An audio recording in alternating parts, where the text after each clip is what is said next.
My dad said, "You're not welcome around my grandkids, you're a disgrace." So I pulled my investment from his failing business and watched it collapse. Welcome, family. Please subscribe if you enjoy stories like this. Say hello in the comments and tell us your city or country. With that, let's continue our story. The words hit me like a physical blow. You're not welcome around my grandkids anymore, Janice. You're a disgrace to this family. My father's voice echoed through the restaurant's private dining room, silencing the celebration meant for my niece's 8th birthday. 37 guests watched as tears burned behind my eyes, but I refused to let them fall. Not here.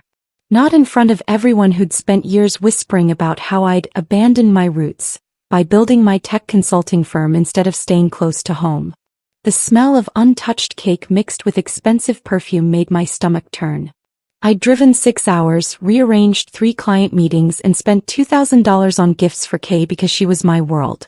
Now her confused brown eyes darted between her grandfather and me, small hands clutching the custom-made dollhouse I'd commissioned from her favorite artist.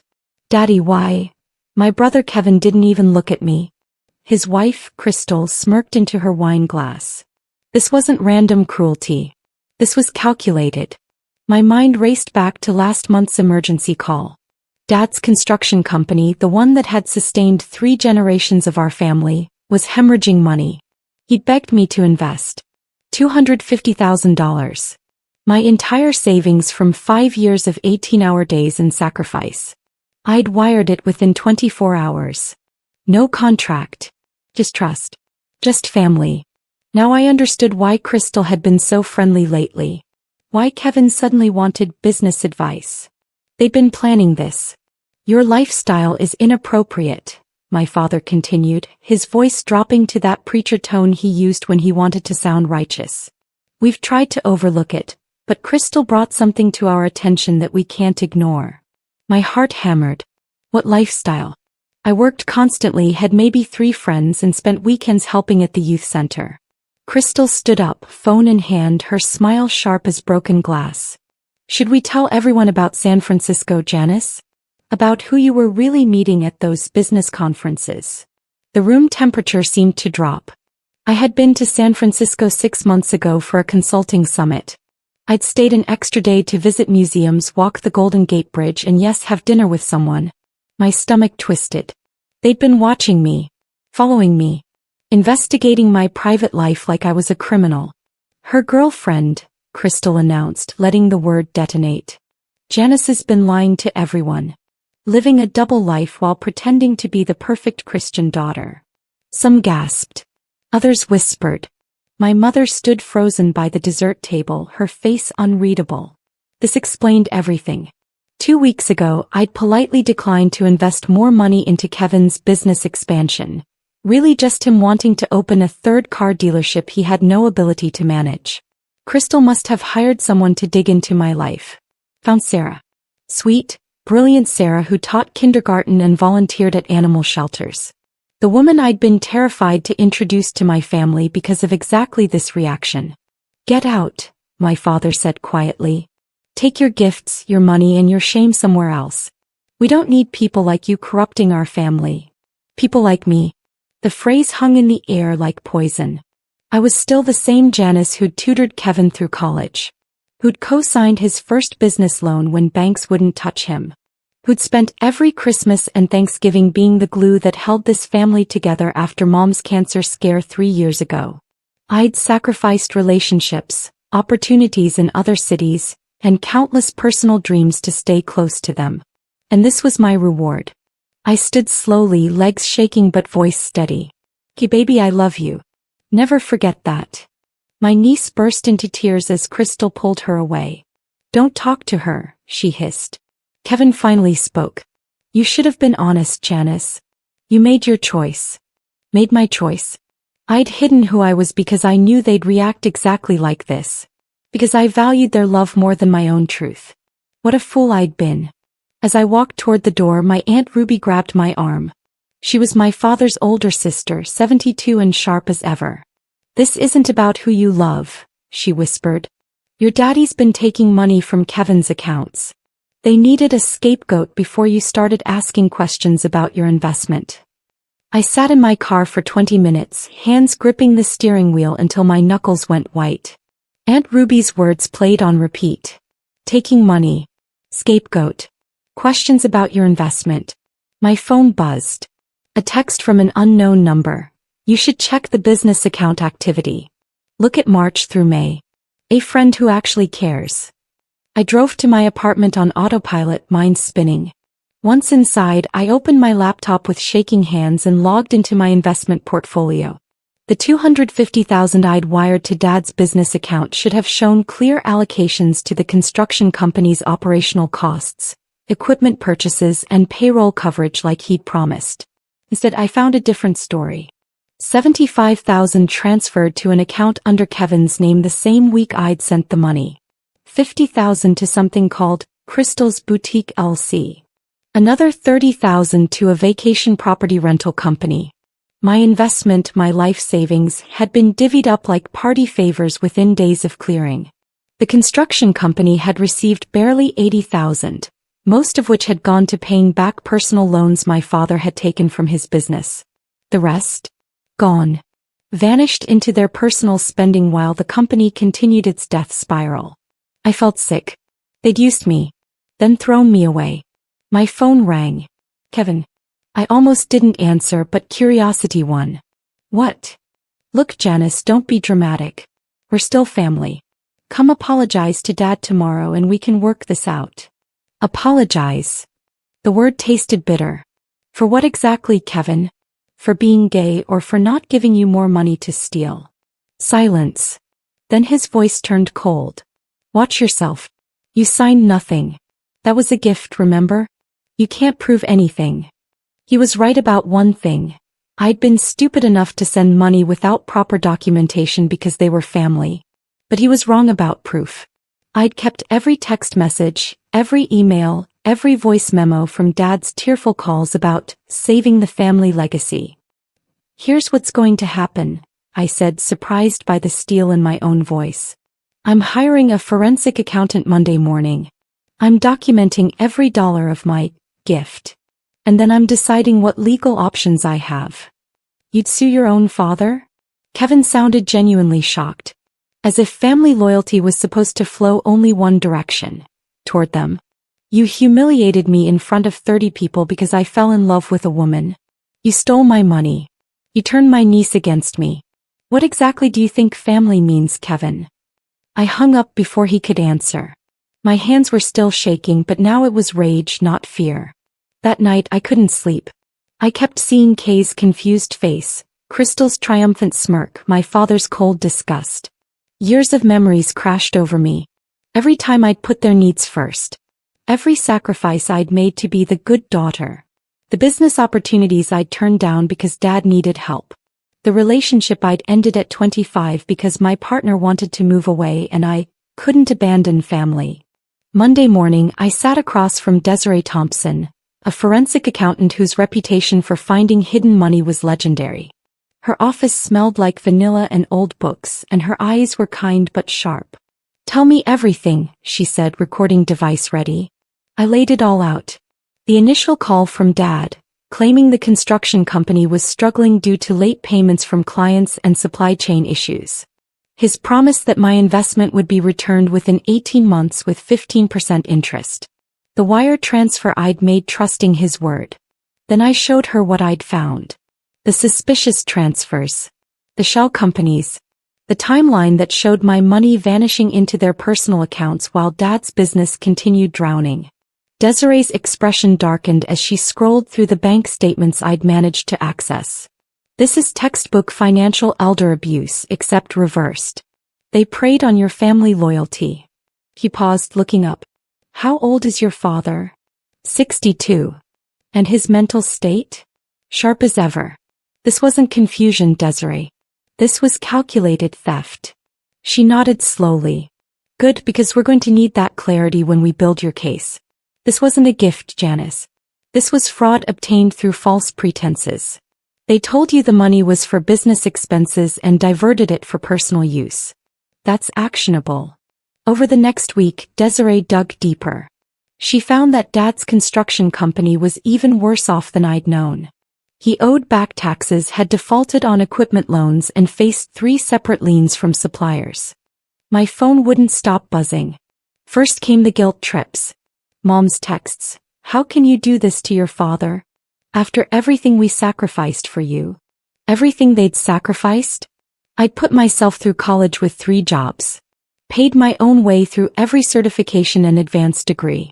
They'd sacrificed nothing for me except criticism and impossible expectations. Then came the threats. Kevin, you're really going to destroy this family over money? We know where you work, Janice. Would hate for your clients to know about your character. I screenshot everything. Documented every threatening message. My lawyer, Patricia Bradley, was a shark in a pencil skirt. They're panicking, she said with satisfaction. That's good. Means they know they're exposed. But the worst came from unexpected places. My cousin Denise, who I'd helped through rehab 2 years ago, posted on Facebook. Some people forget where they came from. Money changes people. Praying for my uncle and his real family during this difficult time. The comments multiplied. People I'd grown up with who knew nothing about what really happened piling on. Calling me greedy. Saying I was using my lifestyle as an excuse to hurt my family. Only Aunt Reby defended me. Y'all don't know the truth, she commented. Janice gave everything to this family. They threw her away and stole her money. But go ahead, believe their lies. She was immediately attacked. Called senile. Told to stay out of it. That night Sarah called. We'd been seeing each other long distance for 8 months and she'd wanted to meet my family. Now she knew why I'd been stalling. I'm so sorry you're going through this, Sarah said softly. Her voice always calmed me even now. I can't believe they do this. I should have told them about you properly. Maybe if I hadn't hidden. Stop, she interrupted firmly. You protected yourself because you knew they weren't safe. That's wisdom, not cowardice. And what they did with your money has nothing to do with who you love. They're thieves who got caught and needed a distraction. He was right. The timeline proved it. Crystal had hired the private investigator 3 weeks after I'd declined to invest more money. They'd been planning this exit strategy, this nuclear option to discredit me before I could question where my money went.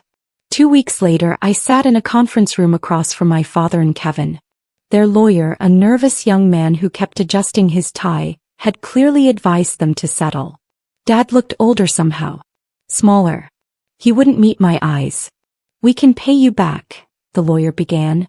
$50,000 now, the rest in installments over 5 years. Patricia didn't even blink. My client invested $250,000 8 months ago. With the promised 15% return, you now owe her $287,500. We'll accept nothing less than the full amount within 90 days. Kevin exploded. That's impossible. The business doesn't have that kind of cash. Then you'll liquidate personal assets, Patricia said coolly. The vacation property you purchased with my client's money, for instance. Crystal's boutique. Your 3rd dealership. We can't do that, Kevin said desperately. We have families to support. Employees depending on us. The audacity was stunning. You should have considered that before committing fraud, Patricia replied. She slid a thick folder across the table. We have documentation of every illegal transfer, every false statement, every threat you've made since Ms. Williams began investigating. We can do this civilly or we can involve the district attorney. Your choice. Dad finally spoke. Janice, please. You're really going to destroy your own family? There was again. That word. Family. As if it was a magic shield that erased accountability. You destroyed us the moment you chose money over your daughter, I said quietly. When you called me a disgrace in front of everyone I loved. When you turned my niece against me because of who I am. You did this, Dad. Not me. His face hardened. We gave you a good life. A good upbringing. This is how you repay us. You didn't give me anything I didn't earn 10 times over, I shot back. I repaid you with loyalty, with money, with sacrifice after sacrifice. And you threw me away like garbage the second I wasn't useful anymore. The deposition ended with no resolution. They refused to settle. We'd see them in court. That night Aunt Ruby called. Your daddy's telling everyone you're trying to put him in jail. That you've turned into some kind of vindictive person they don't recognize. I know. Good. Let him talk. Meanwhile, I've been doing some digging of my own. Her voice dropped. Your mama knew. What do you mean she knew? My stomach clenched. About the money. About what they did with it. She signed off on the transfers, Janice. Her name is on the business account too. The room spun. Mom had stood there at that birthday party silent, letting Dad eviscerate me. I'd thought maybe she was in shock that she didn't know how to react. But she'd known all along. She'd helped steal from me and then watched them destroy my reputation to cover it up.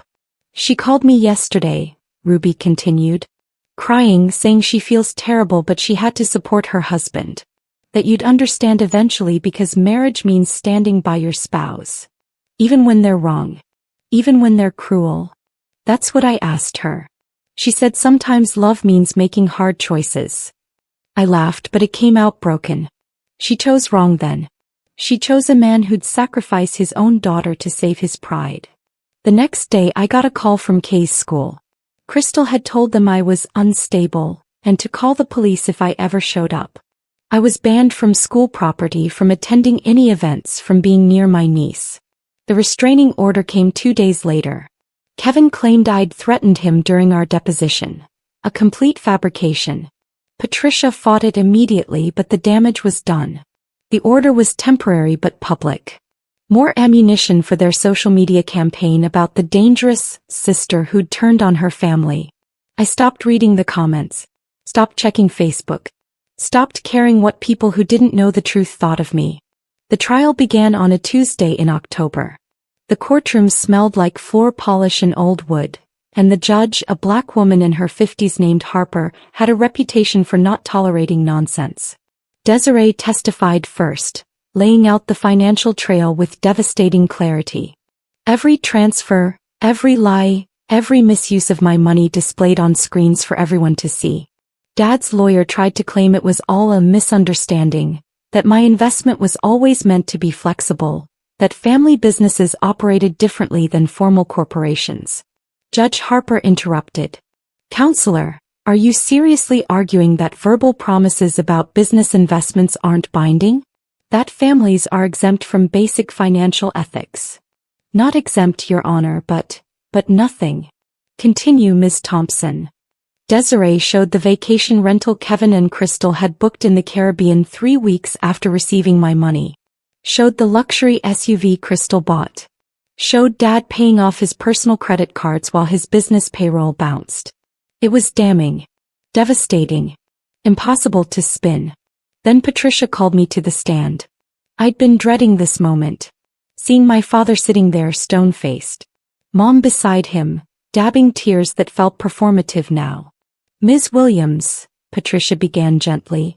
Tell the court why you invested in your father's business. I took a breath. Because he asked me to. Because he said the company that built our family's legacy was dying and I was the only one who could save it. Because I believed that family meant something to him. And what were you promised in return? 15% return on investment within 18 months. But more than that, I was promised the money would save jobs. Would keep the family business alive for another generation. Would mean something. And what did you discover about how your money was actually used? My voice stayed steady but inside I was screaming. That within a week, most of it went to personal purchases. Vacations. Boutiques. Car dealerships. That my father's business received barely 30% of what I sent. That I wasn't investing in a family legacy, I was funding their shopping spree. Patricia showed the texts from Dad, voice memos where he'd cried about losing everything, emails promising I'd be repaid with interest. Then she showed the timeline of transfers. The jury looked sick. Several shook their heads. Dad's lawyer tried to cross-examine me, asking about my estrangement from the family, implying my lawsuit was revenge for being exposed.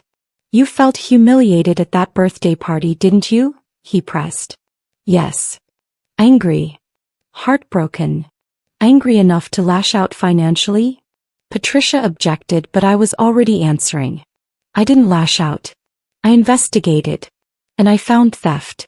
If my father had simply disagreed with my life choices but been honest about money, we wouldn't be here. This isn't about acceptance, it's about fraud. The trial lasted 3 days. On Friday afternoon, Judge Harper delivered her ruling. I find in favor of the plaintiff. The defendants engaged in fraudulent misrepresentation and conversion of funds. They are ordered to repay Ms. Williams $287,500 within 120 days, plus court costs and attorney fees. I'd won. Completely. Overwhelmingly. But sitting there watching my father's face crumble, watching Mom sob into her hands, I felt hollow. The collection process began immediately. Patricia filed liens against Kevin's dealership and the vacation property. Crystal's boutique, which was barely profitable anyway, closed within weeks. Dad's construction company officially filed bankruptcy after 73 years of operation. Everything they'd built, destroyed because they couldn't see beyond their own greed and prejudice. I waited for them to reach out. To apologize. To acknowledge what they'd done. Nothing came. Instead, I got a final letter from Mom 6 months later. Her handwriting shook across the page. "You've destroyed this family. Your father had a heart attack last month. Kevin and Crystal are divorcing. Kay asks about you, but we tell her you chose money over family. I hope you're happy with your choices. I hope that woman was worth losing everyone who ever loved you. You're dead to me. Dead to all of us." I read it 3 times before Sarah gently took it from my hands. "I'm so sorry," she whispered. "Don't be. I didn't lose people who loved me. I lost people who used me. But God, it hurt. It hurt seeing photos on social media of family gatherings I wasn't invited to. Hurt knowing Kay was growing up without me. Hurt that doing the right thing felt this terrible. A year later, Aunt Reby died. She left me everything, her house, her savings, a note that said, 'Stay strong, baby girl. Truth always costs something. Don't you dare regret it.' I didn't go to the funeral. Wasn't welcome. But I planted a garden in her memory, every flower purple like she loved. Sarah and I got married that spring in a small ceremony with chosen family, friends who showed up when blood family disappeared. And some nights when I can't sleep, I still wonder if there was another way. If I could have been smarter, kinder, different somehow. But then I remember my father's voice. "You're a disgrace." I remember that I fought back not with cruelty but with truth. With boundaries. With the simple radical act of saying, "My love is not your ATM and my identity is not your shame to weaponize." I won in court but lost my family. Some might say that's tragedy. I'm learning to call it freedom. And on my worst days when I miss Kay so much I can barely breathe, I remind myself. I taught her that sometimes love means protecting yourself. Even when it breaks your heart.